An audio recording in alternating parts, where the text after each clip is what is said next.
viens, descends sur nous pour ouvrir nos cœurs,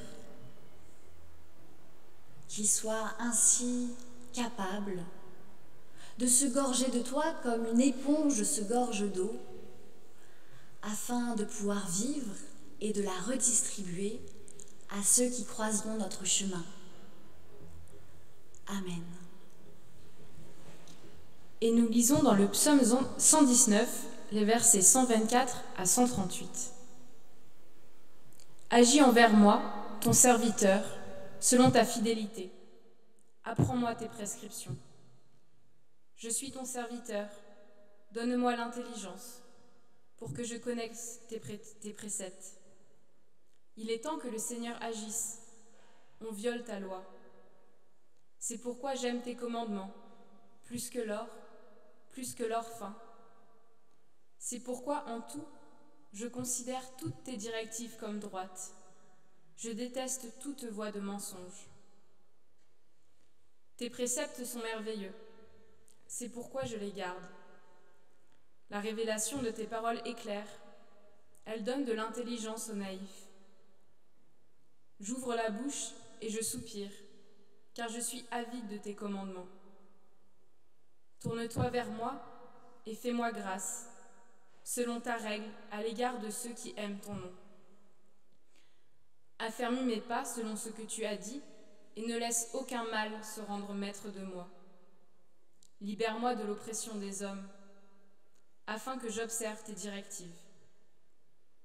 Fais briller ta face sur moi, ton serviteur, apprends-moi tes prescriptions. Mes yeux répandent des torrents d'eau, parce qu'on n'observe pas ta loi. Tu es juste, Seigneur, et tes jugements sont droits.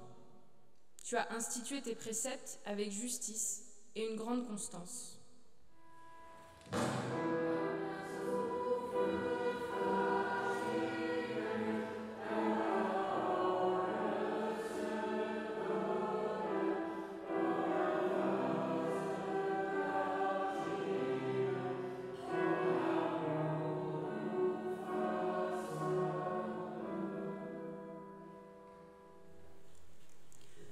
Le psaume 119 que nous proposent les textes du jour est le plus long de tous les psaumes. Et c'est sûrement pour ça qu'on ne le lit pas très souvent. C'est un dialogue continu entre son auteur et Dieu.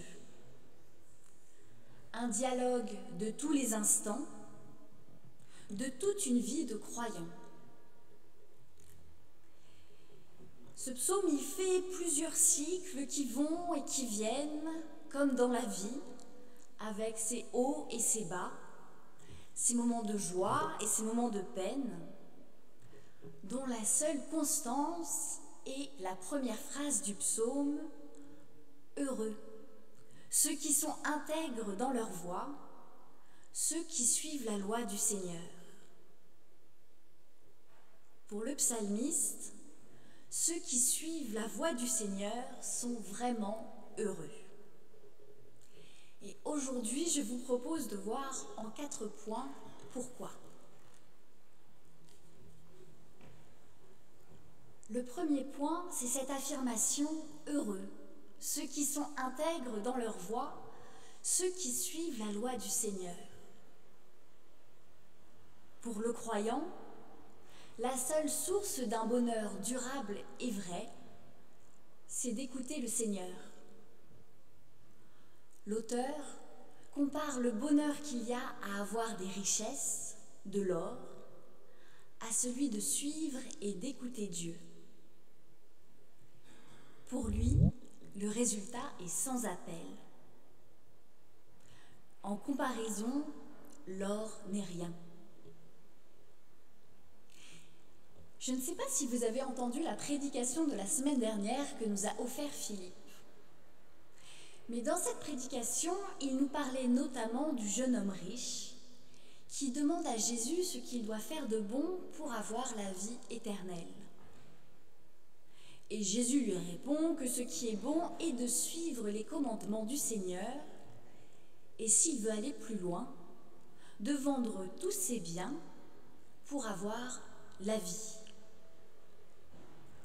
Le jeune homme riche, incapable de se dépouiller de tout ce qu'il possède, s'en va, tout triste. Dans notre texte, le psalmiste a compris que l'or vaut moins que d'écouter le Seigneur, car l'or n'apporte que des tracas, tandis que l'écoute de Dieu nous libère. Alors quand on a des possessions, certes, on s'enlève le poids de se demander ce qu'on va manger le soir, de l'endroit où on va bien pouvoir dormir, de se demander si on va pouvoir payer les études de nos enfants. Et ça, c'est quand même super important. Mais quand on a trop d'or, on se rajoute des tracas, comme remplir bien sa fiche d'impôt alors qu'on a plein de possessions un peu partout et qu'on ne sait plus trop comment faire, se demander où placer son argent pour qu'il nous rapporte encore plus et ne pas le perdre, s'angoisser car on ne sait plus si on est aimé pour qui on est ou pour notre or, etc., etc. Ce qui est bien avec le Seigneur, c'est qu'il n'y a pas un problème de trop. Il n'y a pas de trop de Dieu ou trop de foi ou trop de spiritualité. Parce que plus on a de la foi, plus on est en contact avec Dieu et moins on s'inquiète du lendemain. Plus on est avec Dieu et plus on est heureux dans la confiance et dans la paix. Le psalmiste est donc dans une quête perpétuelle de cette communion avec Dieu qu'il recherche tout au long de sa vie comme un trésor inestimable. Pour arriver à cette conclusion, heureux ceux qui suivent la loi du Seigneur, le psalmiste a testé les effets de la parole. Et c'est mon deuxième point. Il nous dit « Tes préceptes sont merveilleux, c'est pourquoi je les garde. La révélation de tes paroles est claire, elle donne de l'intelligence aux naïfs. »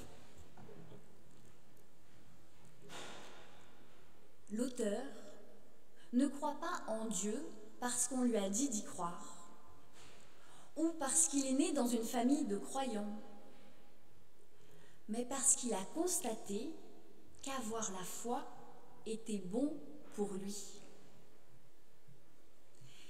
Il s'est posé des questions, a observé et en a tiré des conclusions.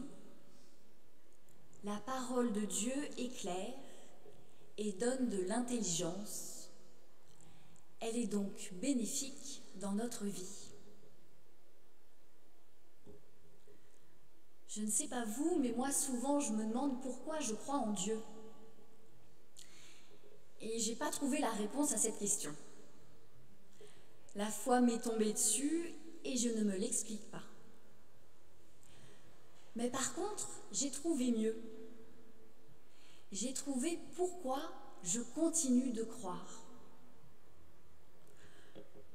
Je continue de croire parce qu'avec Dieu, les choses se passent mieux que quand je vis sans lui.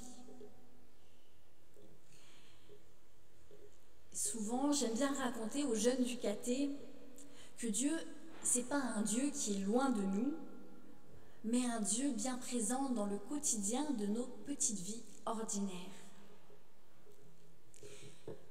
Et comme ils veulent toujours des preuves, je leur donne mon exemple personnel, celui des examens. Depuis le collège, j'ai remarqué que je réussissais beaucoup mieux mes examens lorsque je priais Dieu, lorsque je me rendais disponible à sa présence. Et puis pour arriver à cette conclusion, j'ai fait comme le psalmiste, des expériences. Pour le même nombre d'heures travaillées dans la même matière, une fois je travaillais seule, avec mon stress, mon angoisse, avec la voix de mon grand frère au-dessus de ma tête qui me disait que je serais jamais aussi forte que lui. Et une fois, je travaillais avec Dieu, qui me disait « T'inquiète pas, tout va bien se passer, je suis avec toi. Et en lui confiant mon angoisse d'avoir une mauvaise note, en lui confiant ma nuit pour être frais et disponible le lendemain matin pour avoir la tête claire, à chaque fois, je m'en sortais mieux quand je faisais équipe avec Dieu. Bon, j'avais pas des 20 sur 20, hein. C'est quand même pas magique. Et je révisais quand même, c'est toujours pas magique. Dieu ne fait pas tout à notre place. Mais Dieu faisait avec moi. Et je vivais beaucoup mieux ces moments difficiles lorsqu'il était à mes côtés. J'ai testé et je me suis aperçue qu'avec Dieu, j'étais en paix, j'étais heureuse, qu'il était bon pour moi qu'il soit présent dans ma vie. Et c'est pourquoi j'ai décidé que si on faisait un calcul coût-avantage, comme on dit en économie, ça valait le coup de croire en lui. Entretenir la foi qui nous est donnée, c'est un choix qui nous revient. Mais comme dans toute relation, être avec Dieu, c'est un travail de tous les instants. Ça demande de la persévérance. Et c'est mon troisième point. Ce que je trouve magnifique dans ce psaume, ce sont ces cycles, qu'on pourrait résumer un peu comme ça. Il y a le bonheur d'être avec Dieu, puis la crainte de ne plus croire en lui quand les difficultés de la vie submergent le psalmiste. Il y a un combat intérieur pour s'accrocher fermement à la parole. Il y a des prières pour lui demander de l'aide. Il y a le soulagement de constater que Dieu répond. Et il y a la joie et la louange pour ce Dieu qui prend soin de notre petite personne, alors qu'il se passe tellement de choses plus graves dans le monde. Ensuite, il y a une confession de foi renouvelée, puis un témoignage dans le monde pour dire aux autres que Dieu agit dans la vie du psalmiste. Le psaume pourrait s'arrêter là. Un peu comme dans les contes de fées, où ça se termine, les vieux contes de fées maintenant ils ont un peu évolué, où ça se termine par « ils vécurent heureux et ils eurent beaucoup d'enfants ». Et puis c'est la fin de l'histoire. Il n'y aura plus de tracas, il n'y aura plus rien, on est avec Dieu et tout se déroulera comme sur des roulettes. Mais non, le psaume repart de plus belle, avec de nouvelles inquiétudes, de nouveaux problèmes et un nouvel appel lancé à Dieu. Et ça n'en finit pas. Ça fait 175 versets et on se demande quand est-ce qu'il va s'arrêter. Mais je crois que la longueur de ce psaume est très imagée. Elle nous permet de voir concrètement que notre quête de Dieu, ça prend toute une vie, que toute notre vie est une immense chasse au trésor de Dieu et de sa parole. On a toujours quelque chose à découvrir ou à redécouvrir dans la Bible. Un texte qu'on relit et on se dit « je l'avais jamais lu ça, mais c'est génial, c'est exactement ce dont j'avais besoin aujourd'hui pour moi.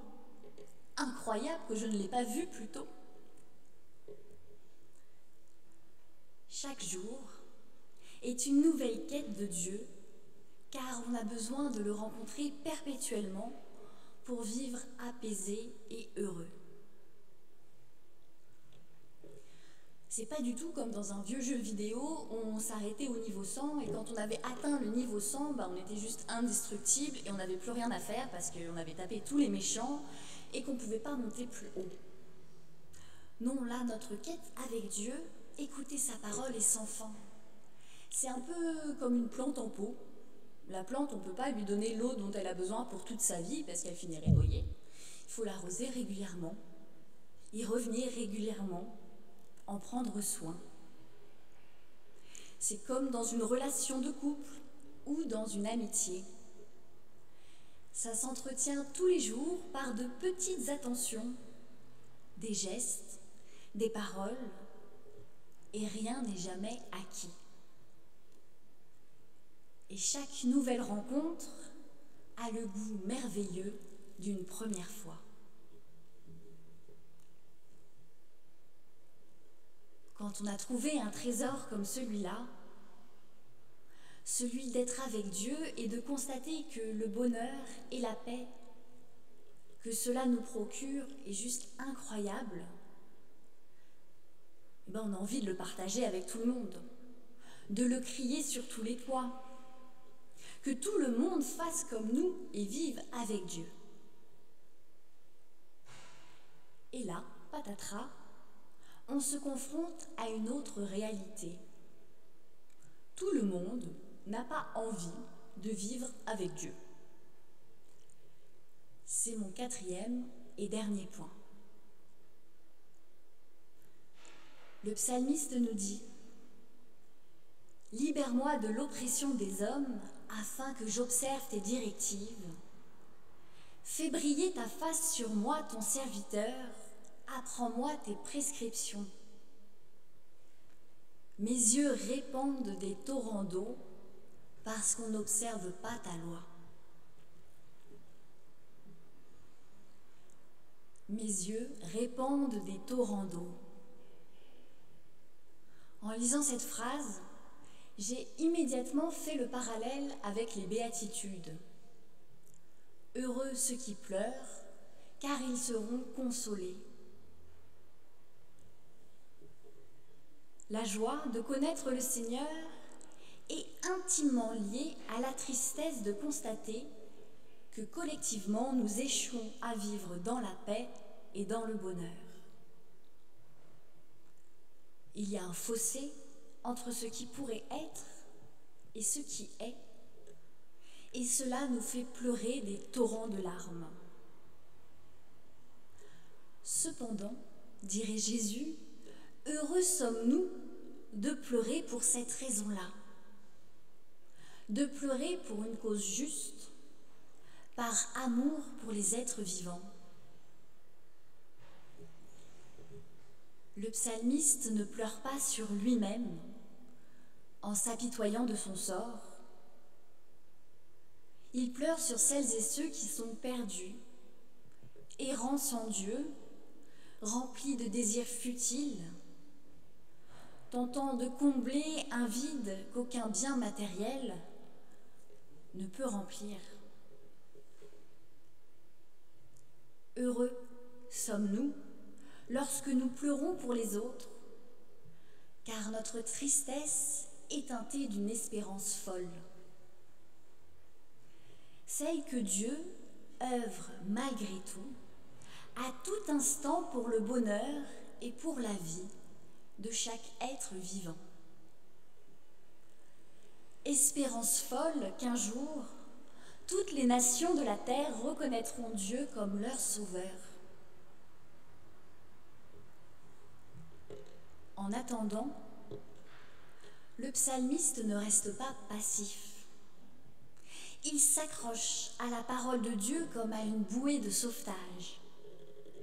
Il témoigne des actions de son Seigneur, sème des graines partout où il va, chez les puissants, chez les personnes humbles. Et ce témoignage, juste, lui apporte la paix. Il sait qu'il n'est pas resté les bras croisés alors qu'il y a tant à faire. Il sait qu'il est à sa juste place en tant que messager de la parole de Dieu. Il a la joie de constater que parfois son témoignage porte du fruit et il remercie Dieu pour cela. Ainsi, même si le monde va mal, il peut dire « Heureux ceux qui sont intègres dans leur voie, ceux qui suivent la loi du Seigneur. » Puissions-nous suivre son exemple. Amen.